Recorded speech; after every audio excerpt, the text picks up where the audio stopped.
नमस्कार दोस्तों, मैं कुलदीप सिंह स्वागत करता हूं हमारे अपने चैनल धुरंधर क्लासेस यूट्यूब चैनल पर। दोस्तों, हम बहुपद के गुणनखंड के बारे में पढ़ रहे थे और आज की क्लास हमारे ये क्लास लास्ट होने वाली है। कल से हम कुछ दूसरा टॉपिक शुरू करेंगे और दूसरे टॉपिक का नाम है द्विघात समीकरण, क्वाड्रेटिक इक्वेशन। तो कल से हम क्वाड्रेटिक इक्वेशन को शुरू करेंगे और आज ये बहुपद के गुणनखंड का हमारा लास्ट टॉपिक चल रहा है और मैंने अभी तक 6 टॉपिक पूरे कंप्लीट करवा लिए हैं। 6 टॉपिक पूरे कंप्लीट करवा लिए और रीट मेंस जो 2026 में होने वाली है उसमें टोटल 22 टॉपिक है। 22 टॉपिक और उसमें से जो शिक्षण विधि है और शिक्षण विधियों के 5 टॉपिक है। तो सारे टॉपिक हम जून तक पूरे कंप्लीट करवा लेंगे। तो आप कंटिन्यू रूप से क्लास को देखते रहिए और रोज की एक क्लास आ रही, एक क्लास अपलोड हो रही है, तो आप रोज की एक क्लास देख लें ताकि आपके ऊपर भी कोई बोझ नहीं रहे। क्योंकि एक एक दिन में 2-2, 3-3 क्लास ऐसे तो हम लगा नहीं सकते, क्योंकि एक ऐसे क्लास से 2-2, 3-3 क्लास एक साथ लगा ली तो आप भी नहीं देख पाओगे। और कई स्टूडेंट्स के ज़्यादा समझने में दिक्कतें होती है, कई स्टूडेंट्स को जल्दी से समझ में नहीं आता, इसलिए हम एक दिन में एक क्लास ही अपलोड कर रहे हैं ताकि यदि आपको समझ में नहीं आता तो आप उस क्लास को वापस रिपीट करके भी देख सकते हो। तो आपके पास अभी उचित समय है, आप रेगुलर रूप से वीडियो को देखते रहिए। तो चलो शुरू करते हैं हम बिना देरी किए। 3x² + 10x + 8 के गुणनखंड करो। ये हमें गुणनखंड करने हैं। तो गुणनखंड करने हैं तो ये गुणनखंड तो हम 10वीं 12वीं से सीखते आ रहे हैं कि कैसे इसके गुणनखंड करने हैं। तो मैंने आपको कल की क्लास में भी सवाल करवाए थे और कल की क्लास में भी मैंने गुणनखंड करना सिखाया था। उससे पहले जो क्लास हुई थी उसमें भी गुणनखंड करना सिखाया था। तो यहाँ पे देखिए इसके गुणनखंड करने हैं। तो इसके गुणनखंड हम किस तरीके से करेंगे, तो देखिए हम 8 को ऐसे 2 भागों में बांटेंगे। हम 8 को देखो, यहाँ पे ये हमें दे रखा है 8 दे रखा है और यहाँ पे दे रखा है 10 दे रखा है। तो हम 10 को ऐसे 2 भागों में बांटेंगे कि जिनका गुणा तो 8×3 = 24, गुणा तो कितना आ जाए 24 हो जाए और जोड़ कितनी आ जाए तो 10 हो जाए। तो हम 10 को ऐसे 2 भागों में बांटेंगे जिनका गुणा तो 24 आ जाए, गुणा कितना आ जाए, गुणा तो हमारे पास 24 प्राप्त हो जाए। 24 कैसे, 8 का 3 से गुणा करो तो कितना प्राप्त होता है, 24 प्राप्त होता है। तो गुणा तो हमें 24 प्राप्त हो जाए और जोड़ कितनी प्राप्त होनी चाहिए, जोड़ हमें 10 प्राप्त होनी चाहिए। तो ऐसी कौन सी संख्या है जिनका गुणा करने पर तो हमें 24, 8×3 = 24 प्राप्त हो जाए और जोड़ 10 प्राप्त हो जाए। तो हमें पता है कि ऐसी संख्या है, ऐसी 6 और 4 ऐसी 2 संख्या है। 6×4 = 24 होता है, 6×4 = 24 होता है। मैं 6 में 4 का गुणा करूँ, 6 में 4 का गुणा करूँ तो कितना प्राप्त हो जाएगा, 24 प्राप्त हो जाएगा और 6 में 4 जोड़ूंगा तो मुझे 10 प्राप्त हो जाएगा। तो ऐसी 2 संख्याएं हमें पता है।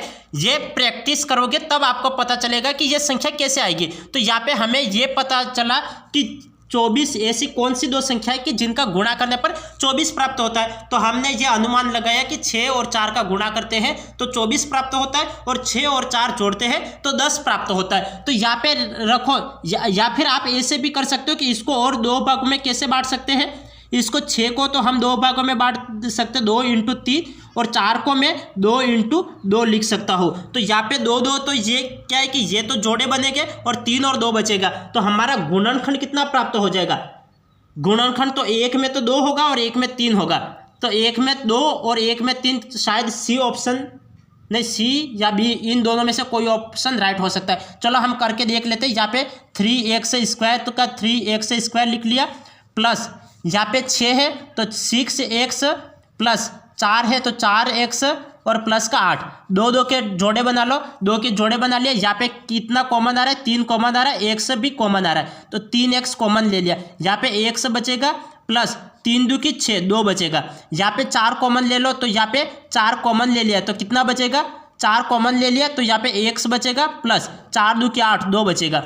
अब यहाँ पे x + 2 इधर भी है, x + 2 इधर भी है तो x + 2 कॉमन आ गया। यहाँ पे कितना बचा, 3x बचा और प्लस यहाँ पे कितना बचा, 4 बचा।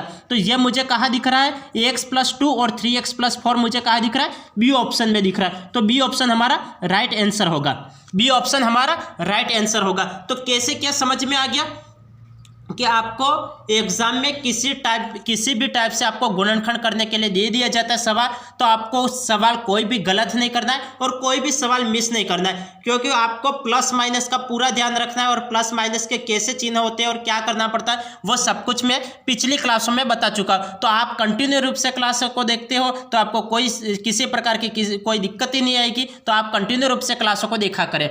और यदि फिर भी समझ में नहीं आता है तो आप कमेंट कर सकते हो, आपके पास सब कुछ सुविधा है, आप कमेंट कर सकते हो और आपको लगभग 12 घंटों के अंदर रिप्लाई मिल जाएगी, लगभग 12 घंटों के अंदर रिप्लाई मिल जाएगी। और प्लस यदि फिर भी समझ में नहीं आता है तो आप वीडियो को रिपीट करके देखिए, रिपीट करके देखोगे तो समझ में आ जाएगा। यदि किसी स्टूडेंट्स को नहीं समझ में आया हो तो मैं इस सवाल को वापस रिपीट कर रहा हूं, तो एक बार वापस देखिए। हमें ये एक समीकरण दे रखी थी, इसके हमें गुणनखंड करने थे, तो हमें क्या करना है कि 8 और 3 का गुणा करवा लेना है। यहाँ पे ये लास्ट वाली संख्या और फर्स्ट वाली संख्या, इसका गुणा करवा लो। इन दोनों का गुणा करवाओगे कितना होता है, 8 तिया 24। तो गुणा करने पर तो हमें 24 प्राप्त होना चाहिए और जोड़ कितनी प्राप्त होनी चाहिए, 10 प्राप्त होनी चाहिए। तो ऐसी अब इस 10 को ऐसे दो भागों में बांटो जिनका गुणा करने पर तो 24 प्राप्त हो जाए और जोड़ने पर 10 प्राप्त हो जाए। 6 में 4 का गुणा करूंगा तो 24 प्राप्त हो जाएगा और 6 और 4 जोड़ूंगा तो 10 प्राप्त हो जाएगा। तो ये मैंने 2 टुकड़ों में बांट लिया। अब यहाँ पे रखो 10x की जगह रखो 6x प्लस 4x रख लिया, क्योंकि 6 और 4 जोड़ोगे तो 10x हो जाएगा। अब यहाँ पे इन दोनों में क्या कॉमन आ रहा है, 3x कॉमन आ रहा है, 3x को कॉमन ले लिया। यहाँ पे x बचा प्लस 3 2 की 6 तो 2 बचा और x को मैंने कॉमन ले लिया। प्लस का प्लस एज इट इज, इन दोनों में से 4 कॉमन आएगा तो मैंने 4 कॉमन ले लिया। इधर x बचा प्लस 4 2 की 8 तो यहाँ पे 2 बचा।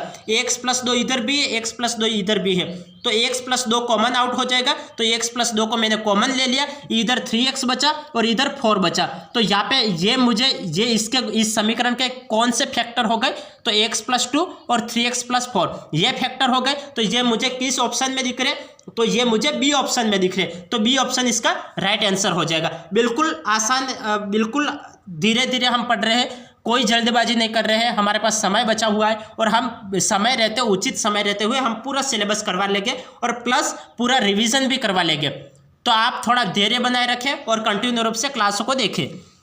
अब यहाँ पे देखिए, यहाँ पे हमें सवाल दे रखा है कि x square minus 2x minus 143 के गुणनखंड हो गए। इसके हमें गुणनखंड करने हैं, तो इसके गुणनखंड किस तरीके से करेंगे, इसके गुणनखंड हमें करने हैं, तो इसके गुणनखंड हम किस तरीके से करेंगे। यहाँ पे 143 दे रखा है और यहाँ पे माइनस का 2 दे रखा है। अब हम क्या करेंगे, 143 को ऐसे 2 भागों में बांटो जिनका गुणा करने पर तो 143 प्राप्त हो जाए और जोड़ने पर 2 प्राप्त हो जाए। तो 143, तो हम किस किस संख्या का गुणा करेंगे कि 143 प्राप्त हो जाएगा। अब तो मैं आपको इस तरीके से नहीं बताऊंगा कि मैं पहले पिछली क्लासों में बहुत कुछ बता चुका हूं कि आपको 143 को डिवाइड करना है। तो 143 को किस तरीके से डिवाइड करेंगे, किस तरीके से संख्या का पता लगाएंगे, तो ये देखने के लिए आपको पिछली क्लास से देखनी पड़ेगी, क्योंकि बेसिक में सब कुछ पिछली क्लासों में बता चुका। क्योंकि यहाँ पे भी बेसिक बताने लगूंगा तो आपको पता ही नहीं चलेगा कि शॉर्टकट तरीका क्या है। तो बेसिक की क्लासें देखें तो आपको गुणनखंड कैसे करते हैं वो भी पता चल जाएगा। अब 143 को कैसे 2 भागों में बांटते हैं, अब तो मैं तो इसको लिख दूंगा डायरेक्ट। 143 को मैं 2 भागों में बांटूंगा, तो मैं जब 13 का 11 से गुणा करता हूँ, जब मैं 13 का 11 से गुणा करता हूँ तो 13 कम 13 3 और यहाँ पे 1 बचेगा, 13 कम 13 13 और 1 14, 143 हो जाएगा। 13 का 11 से गुणा करता हूँ तो 143 प्राप्त होता है। जब मैं 13 और 13 में से 11 को माइनस करता हूँ तो मुझे कितना प्राप्त हो जाना चाहिए, 13 में से 11 को माइनस करता हूँ तो मुझे 2 प्राप्त होता है।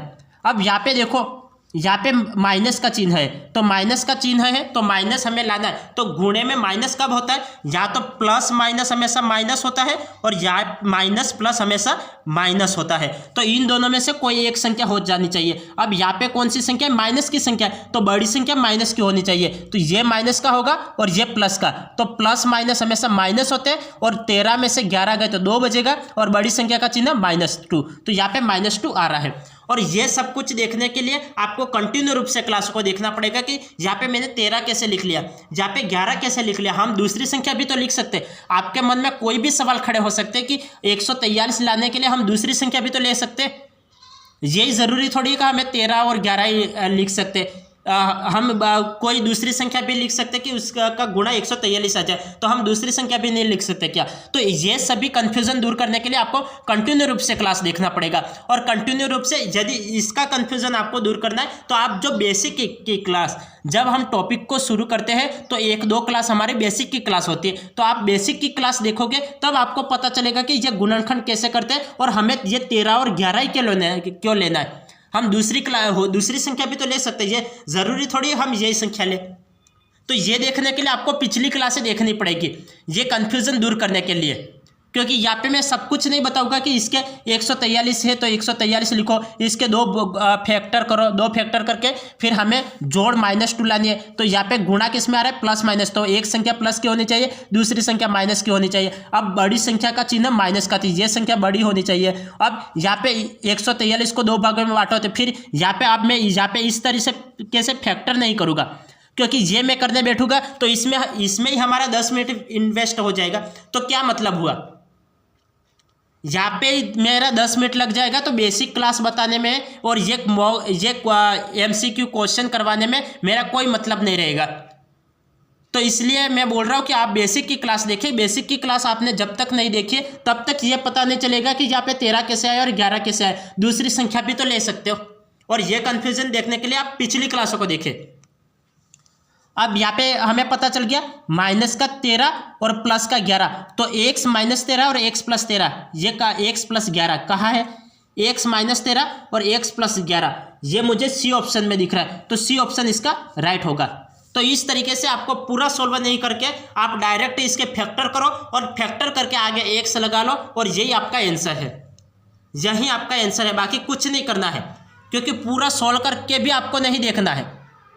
एग्जाम में आपको कम से कम पेन का यूज़ करना है और ज़्यादा से ज़्यादा दिमाग का यूज़ करना है। इसके लिए आपको ज़्यादा से ज़्यादा प्रैक्टिस करनी पड़ेगी अभी, और प्रैक्टिस करोगे तब आप सीख जाओगे कि आप इसका 143 को 2 भागों में बांटो, जिनका गुणा करने पर तो 143 और जोड़ने पर -2 प्राप्त हो जाए। तो ये मैंने कर लिया कि 13 और 11 का गुणा करोगे तो 143, और 13 और 11 को जोड़ोगे तो -2 प्राप्त हो रहा है। हाँ, ये प्राप्त हो रहा है। अब हमें इसको यहाँ पे रख के देखने की ज़रूरत नहीं है, आप आगे x लगाओ और आंसर ढूंढ लो। x - 13 और x + 11, ये कहाँ दिख रहा है, x - 13 और x + 11 सी ऑप्शन में दिख रहा है। सी ऑप्शन हमारा राइट होगा। अब पूरा टोटली करना चाहो तो भी कर सकते हो, लेकिन समय बर्बाद होगा। x² यहाँ पे माइनस का 13x और प्लस का 11x और माइनस का 143, 2 के टुकड़े करो, यहाँ पे x कॉमन आएगा, यहाँ पे x - 13 बचा, यहाँ पे कितना 11 कॉमन आएगा, प्लस का 11, और यहाँ पे कितना x - 13 बचेगा। x - 13 दोनों जगह तो x - 13 आएगा, और यहाँ पे कितना बचेगा x और प्लस का 11। अब मैंने डायरेक्ट यहाँ पे किया, यहाँ पे 13 आ रहा था तो यहाँ पे -13 है तो x - 13, यहाँ पे प्लस का 11 है तो x + 11, तो ये डायरेक्ट मैंने देख लिया। पूरा सोल्व करोगे तो भी ये आंसर आएगा। तो आपको कौन सा तरीका अपनाए ना, आप खुद निर्णय ले लें, क्योंकि मैंने आपको दोनों तरीके बता दिए। अब आपको एग्जाम में कौन सा तरीका अपनाना है आप खुद निर्णय लो, क्योंकि मैंने तो मेरा दोनों तरीके बताने का काम था, मैंने दोनों तरीके बता दिए। अब आपको ये तरीका अच्छा लगे तो इस तरीके से करो, वरना ये तरीके इसमें समय बिगाड़ते रहो और करते रहो। अब आगे देखिए, आगे हमें क्या दे रखा है, x² + 2x - 8 के गुणनखंड है। इसके भी हमें गुणनखंड निकालने हैं। तो इसके गुणनखंड हम किस तरीके से निकालेंगे, अब डायरेक्ट करके देखो।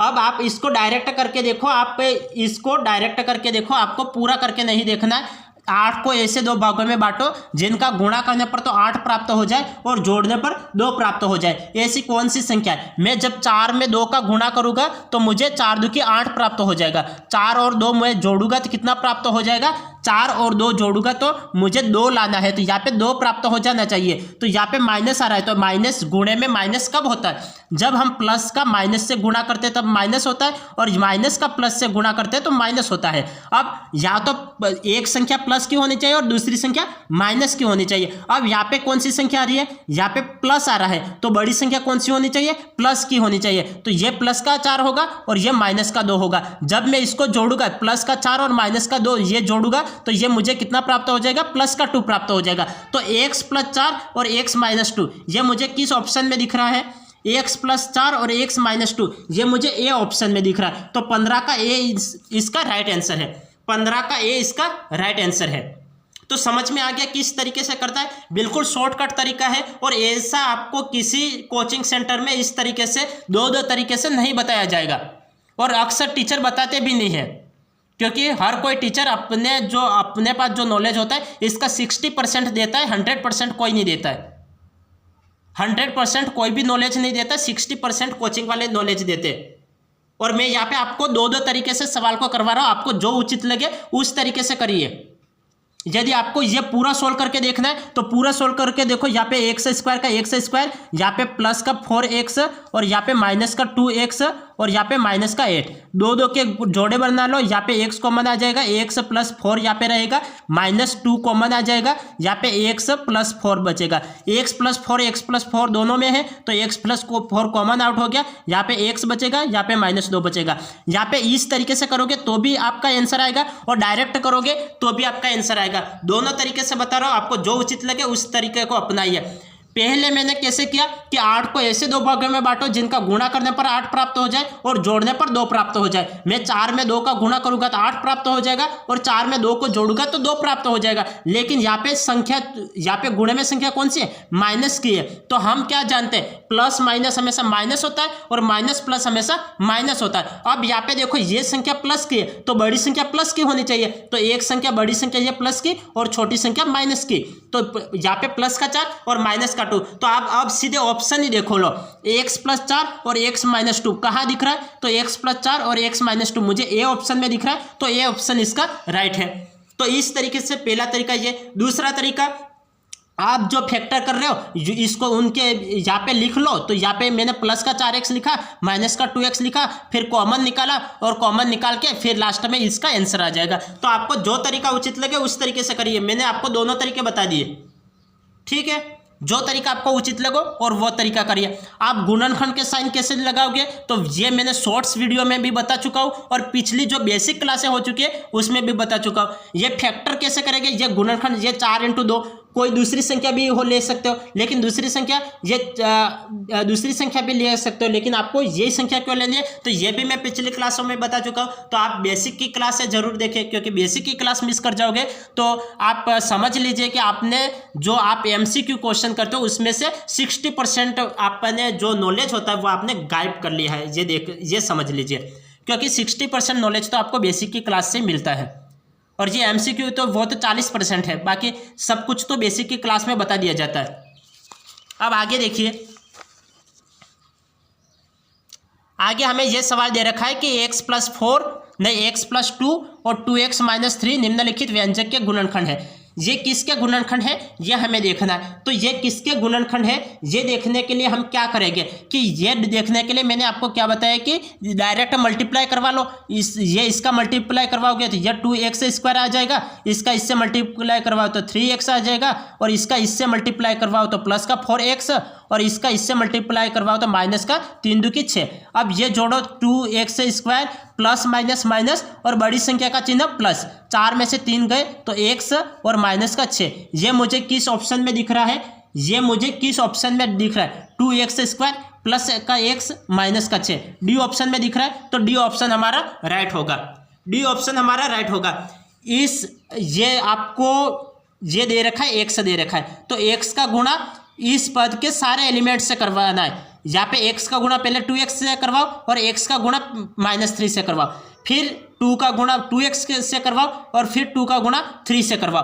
तो यहाँ पे जो संख्या दे दी जाती है उसका गुणा यहाँ पे जो संख्या दे दी जाती है उन सभी संख्याओं से आपको करवाना है। पहले मैंने इसका गुणा इससे करवाया, फिर इसका गुणा इससे करवाया, फिर 2 का गुणा इससे करवाया, फिर 2 का गुणा इससे करवाया, तो मुझे ये प्राप्त हो गया। फिर 2x² as it is, minus plus minus होता है और बड़ी संख्या का चिन्ह प्लस, 4 में से 3 गए तो x और यहाँ पे बड़ी संख्या का चिन्ह प्लस, माइनस का 6 और ये मुझे किस ऑप्शन में दे रखा है? डी ऑप्शन में दे रखा है। तो डी ऑप्शन हमारा राइट आंसर है, डी ऑप्शन हमारा राइट आंसर है। समझ में आ गया? अब आगे चलते। अब आगे देखिए, हमें यह सवाल दे रखा है कि यदि 9x² y² plus p plus 60 एक पूर्ण, 2 मिनट रुकिए,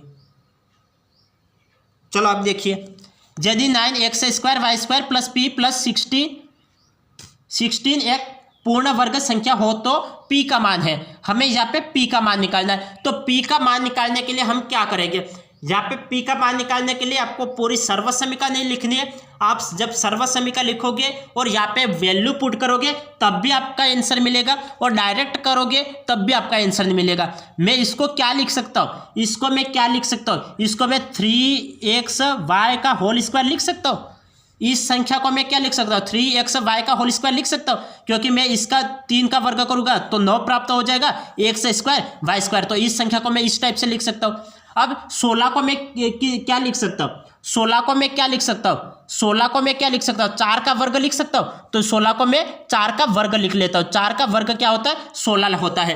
अब यहाँ पे बीच में कौन सी संख्या होती है, हम कोई भी सर्वसमीका लिखते हैं, ये तो कौन सा है, a प्लस बी का होल स्क्वायर है, a प्लस बी का होल स्क्वायर है। तो a square plus B square plus 2ab, तो 2ab जब मैं यहाँ पे 2 का गुणा करूँगा 2ab, तो a का मान कितना है 3, और a का मान ये रहा और b का मान ये रहा। तो यहाँ पे 4 तिया 12 और 12 दूकी 24, तो 24xy मुझे कहाँ दिख रहा है, बी ऑप्शन में दिख रहा है। तो 17 का बी ऑप्शन इसका राइट आंसर है, बी ऑप्शन इसका राइट है। तो p का मान कितना है, 24xy। कैसे किया, देखिए हमें p की वैल्यू ज्ञात करनी थी। यहाँ पे कितना होता है, प्लस का 2ab, तो a का मान कितना है 3x और y, और b का मान कितना है 4 है। तो ये एक सर्वसमीका बन गई, a square plus 2ab plus B square. तो ये कितना होता है, a प्लस बी का होल स्क्वायर होता है, a प्लस बी का होल स्क्वायर होता है। अब यहाँ पे हमें तो यही वैल्यू पूछी थी, ये वैल्यू पूछी थी, ये तो 16, तो ये एज इट इज आ गया, ये एज इट इज आ गया। हमें ये वैल्यू पूछी थी, तो इसका गुणा करवा लो, 4 तिया 12 और 12 दूकी 24, तो 24xy ये हमारा राइट आंसर है। तो p की वैल्यू कितनी है, 24xy, तो b हमारा राइट ऑप्शन है। समझ में आ गया किस टाइप से हम प्रश्नों को कर रहे हैं। आपको यदि सर्वसमीका याद है तो अच्छी बात है, नहीं याद है तो याद कर ले, क्योंकि याद है तो अच्छी बात है, नहीं याद है तो याद कर ले, वे एग्जाम में बहुत काम आएगी और आपको बहुत सपोर्ट करेगी। यहाँ पे हमें p की वैल्यू याद करनी थी, इसको मैंने इस टाइप से लिख लिया, इसको मैंने इस टाइप से लिख लिया। तो बीच में क्या होता है, 2ab आता है, 2a का मान कितना है 3xy, b का मान कितना है 4, तो इसका गुणा करवा लो, 4 तिया 12 और 12 दूकी 24, 24xy इसका राइट आंसर। और ये बी ऑप्शन में दे रखा है, तो बी ऑप्शन हमारा राइट है। अब आगे देखिए, आगे हमें दे रखा है कि यदि 9x square plus 12x plus p व्यंजक पूर्ण वर्ग हो तो p का मान है। यहाँ पे हमें p का मान ज्ञात करना है। तो p का मान ज्ञात करने के लिए हम क्या करेंगे, देखो बीच की संख्या कौन सी होती है, बीच की संख्या यहाँ पे तो मैं क्या लिख सकता हूँ, 3x लिख सकता हूँ। इस संख्या को मैं क्या लिख सकता हूँ, 9 को। देखो मैं इन सवालों को 1-1 2-2 सेकंड में कर सकता हूँ, मैं इन सवालों को 1-1 2-2 सेकंड में कर सकता हूँ, लेकिन आपको समझाने के लिए मैं आपके लिए ज़्यादा समय ले रहा हूँ, क्योंकि आपको ऐसा नहीं लगे कि मैं यदि आपको 1-1 2-2 सेकंड में सीधा देखा आंसर टिक किया तो ऐसे कर लिया तो आप समझोगे कि सर खुद ही समझ रहे, हमको तो समझाना दूर की बात, सर खुद ही समझ रहे, ऐसा आपको लगेगा। तो इसलिए मैं आपको अच्छे से समझाने के लिए समय ले रहा हूँ। यहाँ पे 3, इस संख्या को मैं 3x का स्क्वायर लिख सकता हूँ। तो यहाँ पे मैं जब 3 का स्क्वायर करूँगा तो 9 प्राप्त हो जाएगा, x का स्क्वायर करूँगा तो x स्क्वायर प्राप्त हो जाएगा। प्लस का 12 को अभी छोड़ दो, यहाँ पे 12 को मैं क्या लिख सकता हूँ, 2ab, 2a का मान कितना है 3x है और b का मान कितना है, मैं इसका अब यहाँ पे मुझे यहाँ पे p का वैल्यू तो मुझे ज्ञात करनी है। अब यहाँ पे 2a और b, यहाँ पे 3 दूकी 6 हो गया। अब 6 में मैं किसका गुणा करवाऊँ कि मुझे 12 प्राप्त हो जाए, 6 में मैं किसका गुणा करवाऊँ कि मुझे 12 प्राप्त हो जाए। 6 दूकी 12 होता है, तो मैं 2 का गुणा करवाऊंगा तब 12 प्राप्त हो जाएगा। तो यहाँ पे कितना हो जाएगा, p का मान कितना हो जाएगा, 2 हो जाएगा। तो यहाँ पे b का मान कितना है, 2 है, b का मान कितना है 2 है, तो ये इसका भी स्क्वायर हो जाएगा, ये स्क्वायर। तो ये कितना, a प्लस बी का होल स्क्वायर की ये समीकरण है। a प्लस बी का होल स्क्वायर कितना होता है, a square plus 2ab plus B square. तो यहाँ पे हमें लास्ट b का मान ज्ञात करना था, p का मान ज्ञात करना था। तो p का मान हम कैसे ज्ञात करेंगे, इस संख्या को मैं इस टाइप से लिख सकता हूँ, प्लस इस संख्या को मैं 2ab, 2a का मान कितना है 3x। अब यहाँ पे 12 आ रहा है, तो मैं इस संख्या में किसका गुणा करवा दूँ कि मुझे 12 प्राप्त हो जाए, मैं इस संख्या में किसका गुणा करवा लूँ कि मुझे 12 प्राप्त हो जाए। 3 दूकी 6 होता है, 6 में 2 का गुणा करवाओगे तब मुझे 12 प्राप्त हो जाएगा। 6 में 2 का गुणा करवाओगे, हम राइट कर रहे हैं, 2 मिनट। हमें तो p का मान चाहिए ना, तो यहाँ पे तो लास्ट में b स्क्वायर होता है, तो b का स्क्वायर 4 होता है, ये 4 होता है, ये गलत ऑप्शन है, ये गलत ऑप्शन है। देखो गलती इंसानों से होती है और गलती करना बुरी बात नहीं है, लेकिन समय पे गलती को सुधार लेना देखो गलती करना बुरी बात नहीं है, लेकिन गलती को समय पे सुधार देना अच्छी बात है। देखो समय रहते मैंने गलती को सुधार लिया, कुछ मिस्टेक हमसे भी होती है लेकिन समय रहते उसको सुधार लेते हैं, समय रहते इसको सुधार लेते हैं। अब यहाँ पे देखो, यहाँ पे पी का मान ज्ञात करना था। मुझे पता है कि ए प्लस बी का होल स्क्वायर की क्या समीकरण है। ये समीकरण होती है A square plus 2ab plus B square. ये समीकरण होती है ए स्क्वायर, तो इसको मैंने ए स्क्वायर के रूप में लिख लिया प्लस 2ab। 2a का मान 3x और b का मान कितना 2 है। तो यहाँ पे 3 2 की 6 और 6 में मैं किसका गुणा करवाऊँ कि 12 प्राप्त हो जाए। मैंने 2 का गुणा करवाया तो यहाँ पे 12 प्राप्त हो जाएगा। 3 2 की 6 और 6 2 की 12, तो 12x यहाँ पे आ गया। अब यहाँ पे बी स्क्वायर आता है, तो बी स्क्वायर, तो यहाँ पे 2 का स्क्वायर कितना होता है 4 होता है। तो यहाँ पे कौन सा आंसर राइट होगा, पी का मान कितना होगा तो 4 होगा, 4 होगा। देखो गलतियाँ करना बुरी बात नहीं है, आप भी, आपसे जितना आपको समझ में नहीं आता आप 10 बार गलतियाँ करें, 11 बार गलतियाँ करें, लेकिन आपको एग्जाम में गलतियाँ नहीं करना है और समय रहते उन गलतियों को सुधारना भी है। ये नहीं कि आप गलतियां करते जा रहे हो, लेकिन समय रहते आपको गलतियों को सुधारना भी है। तो आप समय रहते गलतियों को सुधार लेना, क्योंकि यहाँ पे पी स्क्वायर, तो हम समीकरण ये जानते हैं और इसको मैंने ओपन किया तो ये मुझे प्राप्त हुआ। और हमें पी की वैल्यू ज्ञात करनी थी, 2 का वर्ग कितना होता है 4 होता है, तो पी का मान कितना है तो 4 है। तो इसको मैं क्या लिख सकता हूँ 9x स्क्वायर प्लस ये 12x और प्लस 2 का वर्ग 4, ये लिख सकता हूँ। तो ये मैंने लिख लिया। और पी आप कंपेरिजन कंपेयर करवाओ, तो कंपेयर करवाया तो यहाँ पे पी का मान कितना प्राप्त हुआ 4 प्राप्त हुआ। तो डी ऑप्शन हमारा राइट है। अब आगे देखिए,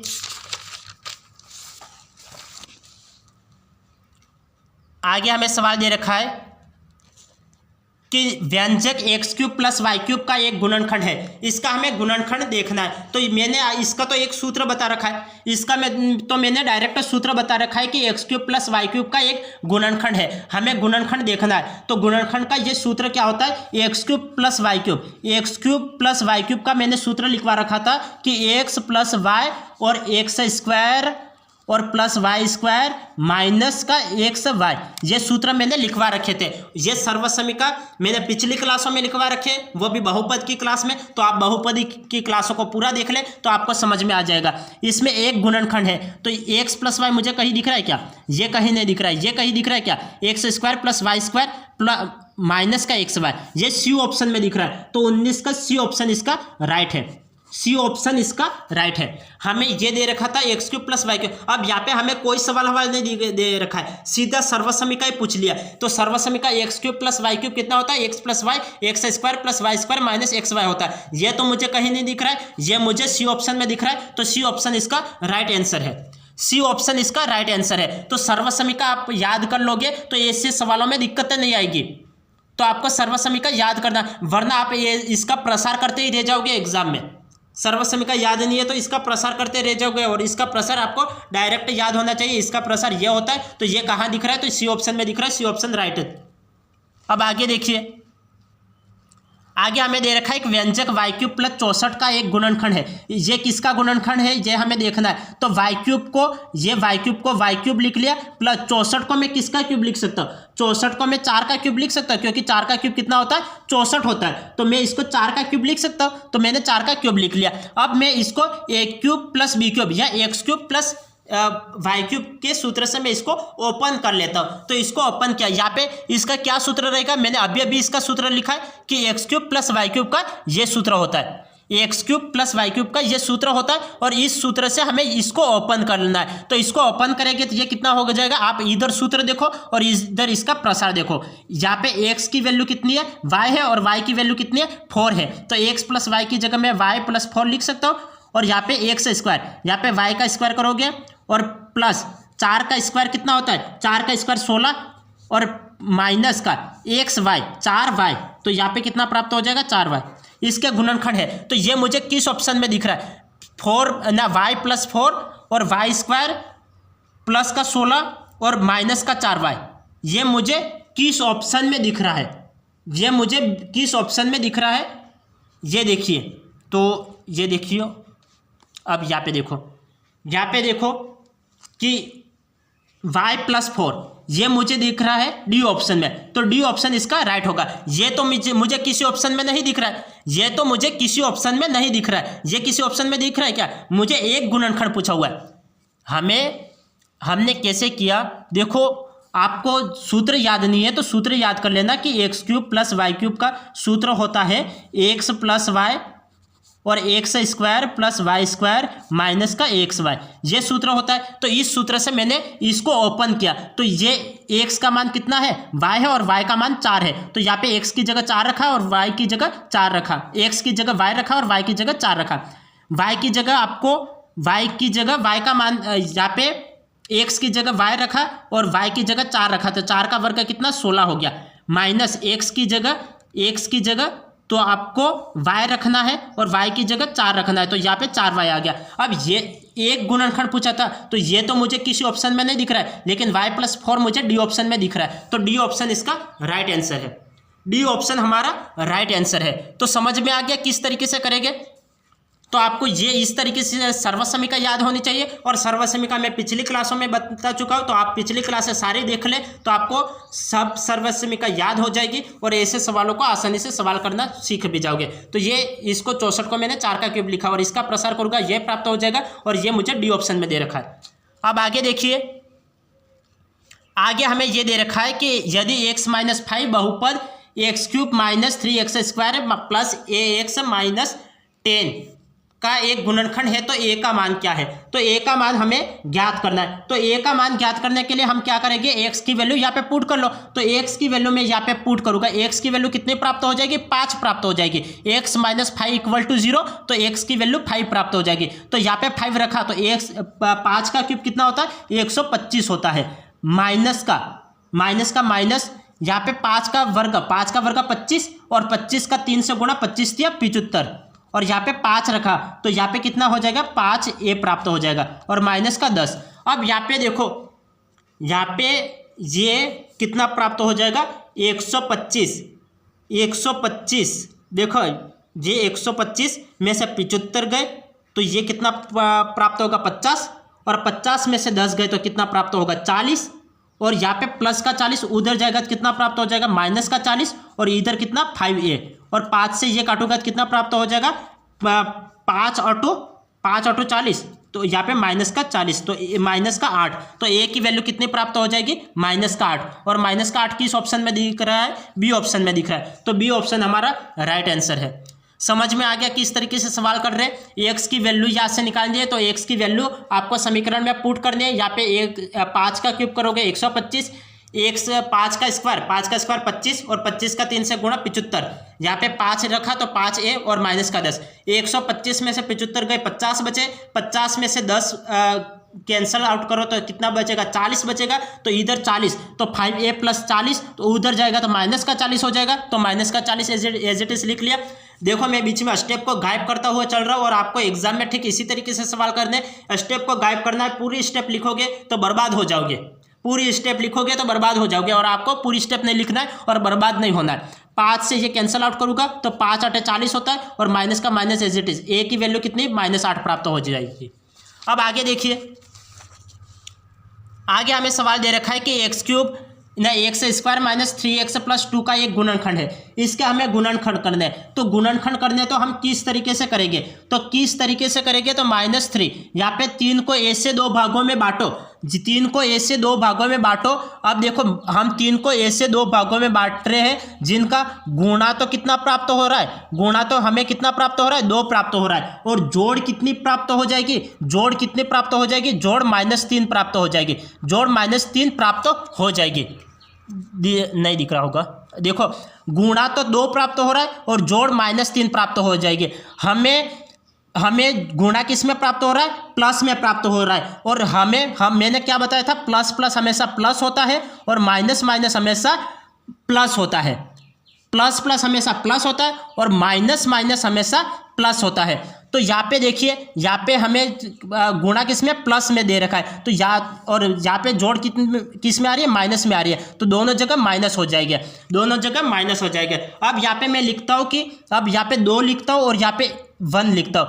2 और 1 का गुणा करूँगा तो 2 प्राप्त हो जाएगा, और 2 और 1 जोड़ूंगा तो 3 प्राप्त हो जाएगा। -2 और -1, तो x - 2 या फिर x - 1 कहाँ दिख रहा है, तो x - 1 तो मुझे कहीं नहीं दिख रहा है, x - 2 मुझे सी ऑप्शन में दिख रहा है, तो सी ऑप्शन इसका राइट आंसर है। सी ऑप्शन इसका राइट आंसर है। समझ में आ गया। यहाँ पे मैंने जो बेसिक की क्लास में जो मैंने विधि बता रखी थी उस विधि से मैंने यहाँ पे सवाल को आपको बताया है। मैंने पहले क्या अगर लिख रहा था, मैं इसको डायरेक्ट भी लिख सकता हूँ। 2 में 1 का गुणा करूंगा तो 2 प्राप्त हो जाएगा और 2 में 1 जोड़ूंगा तो 3 प्राप्त हो जाएगा। तो मैं डायरेक्ट ये लिख सकता हूँ, जैसे 2 में 1 का गुणा करूंगा तो मुझे 2 प्राप्त हो जाएगा, 2 और 1 जोड़ूंगा तो 3 प्राप्त हो जाएगा। अब यहाँ पे प्लस का चिन्ह है तो या तो दोनों जगह प्लस होगा या फिर दोनों जगह माइनस होगा। यहाँ पे माइनस है तो दोनों जगह माइनस हो जाएगा। तो x -1 कहाँ दिख रहा है, तो -1 कहीं नहीं दिख रहा है। -2 कहाँ दिख रहा है, तो यहाँ पे दिख रहा है सी ऑप्शन राइट। तो पहला तरीका ये, दूसरा तरीका ये और तीसरा तरीका x स्क्वायर माइनस का 2x माइनस का 1x और प्लस का 2, दो के जोड़े बनाओ, x कॉमन आ जाएगा, x -2 इधर बचेगा, यहाँ पे -1 कॉमन आ जाएगा तो यहाँ पे x -2 हो जाएगा और यहाँ पे x -2 यहाँ पे कॉमन आ गया, यहाँ पे x -1 आ गया। अब ये तीसरी तरीका, मैंने तीन तरीके बता रखे। यहाँ पे पहला तरीका ये बता रखा, दूसरा तरीका ये बता रखा और तीसरा तरीका ये बता रखा। आपको जो तरीका उचित लगे उस तरीके से करिए। ये बिल्कुल बेसिक तरीका कैसे हम गुणनखंड करते हैं वो। दूसरा तरीका हम डायरेक्ट देख के पता लगाना। तीसरा तरीका डिटेल से करो और समय वेस्ट करो, डिटेल से करो और समय वेस्ट करो, ये तरीका। और शॉर्टकट तरीका ये भी शॉर्टकट है और ये भी शॉर्टकट है। आपको जो तरीका उचित लगे उस तरीके से करो। 2 को हमें 2 भागों में बांटना है जिनका गुणा करने पर 2 प्राप्त हो जाए। 2 में 1 का गुणा करूंगा तो 2 प्राप्त हो जाएगा, 2 में 1 को जोड़ूंगा तो 3 प्राप्त हो जाएगा। हम जानते हैं कि प्लस प्लस हमेशा प्लस होता है और माइनस माइनस हमेशा प्लस होता है। यहाँ पे माइनस आ रहा है तो दोनों जगह माइनस माइनस आ जाएगा।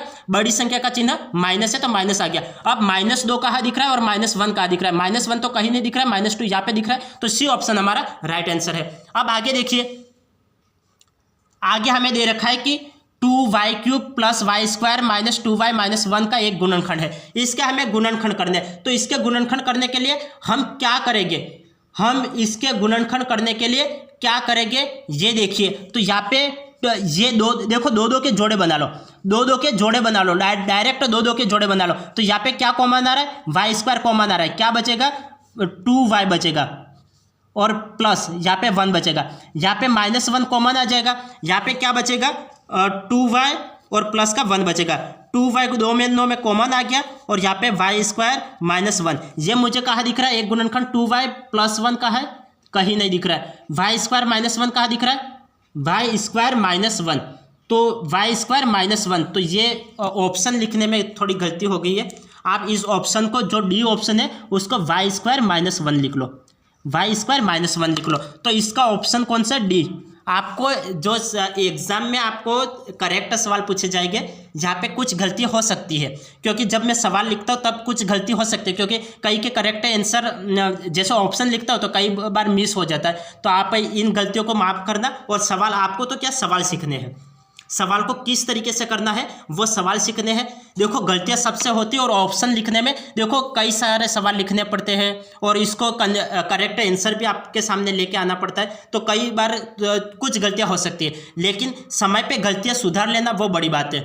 तो यहाँ पे ये हमें आ रहा था 2y + 1 कहाँ दिख रहा है क्या, 2y + 1 तो मुझे कहीं नहीं दिख रहा है, लेकिन y² - 1 कहीं दिख रहा है क्या, हाँ मुझे डी ऑप्शन में ये दिख रहा है। तो डी ऑप्शन इसका राइट हो गया, डी ऑप्शन इसका राइट आंसर है, डी ऑप्शन इसका राइट आंसर है, क्योंकि ये मुझे डी ऑप्शन में दिख रहा है लेकिन ये तो कहीं नहीं दिख रहा है। तो डी ऑप्शन हमारा राइट है। अब आगे देखिए, यहाँ पे हमें दे रखा है कि 2x + y 2x - y 4x² + y² का गुणनफल है। अब यहाँ पे मैंने क्या सूत्र बता रखा था कि a + b और a - b, यहाँ पे ये संख्या और ये संख्या, ये दोनों संख्या समान है और ये संख्या और ये संख्या समान है, प्लस माइनस में ही दिक्कतें हैं। तो यहाँ पे मैंने एक सूत्र बताया था कि a + b और a - b कितना होता है, a² - b² होता है, a + b a - b, a² - b², इसका स्क्वायर करो तो 4x² हो जाएगा, 4x² और -b², इसका स्क्वायर करो तो y²। अब यहाँ पे हमें क्या दे रखा है, देखो इन दोनों का काम तो हो गया, यहाँ पे तो इन दोनों का काम तो हो गया, इन दोनों को मैंने सोल्व किया, a + b और a - b को a² - b², इसका स्क्वायर करो तो 4x² हो गया और इसका स्क्वायर करो तो y² हो गया। अब ये बचा तो इसको एज इट इज लिख लो, 4x² + y²। अब इसको भी a + b a - b के सूत्र से सोल्व करो, यहाँ पे a - b और a + b, तो a² - b², इसका स्क्वायर करो, 4 का वर्ग 16, x का वर्ग, x² का वर्ग x की पावर 4 माइनस इसका वर्ग करो तो y की पावर 2 तो पहले से ही, तो 2 और जुड़ गए तो y की पावर 4। ये मुझे कहाँ दिख रहा है, तो 16 एक्स की पावर 4 माइनस वाई की पावर 4 ए ऑप्शन में दिख रहा है। तो ए ऑप्शन हमारा राइट आंसर है। ए ऑप्शन हमारा राइट आंसर है। हमें ये दे रखा था a प्लस बी और a माइनस बी, तो a square minus b square से मैंने सोल्व किया तो 2x का स्क्वायर किया तो 4x स्क्वायर हो गया, y का स्क्वायर किया तो y स्क्वायर हो गया। अब इसको तो मैंने सोल्व कर लिया, इसको मैं एज इट इज लिख लेता हूँ। यहाँ पे a माइनस बी और a प्लस बी, तो a square minus b square होता है। अब इसका स्क्वायर करो, 4 का स्क्वायर किया तो 16 हो गया, x स्क्वायर का स्क्वायर किया तो x की पावर 4 हो गया। इसका स्क्वायर करो, y की पावर 2 तो पहले से दे रखा था, इसका फिर स्क्वायर करो तो y की पावर 4 हो गया। और ये मुझे किस ऑप्शन में दे रखा है? तो ए ऑप्शन में दे रखा है। तो ए ऑप्शन हमारा राइट आंसर है। ए ऑप्शन हमारा राइट आंसर है। अब आगे देखिए,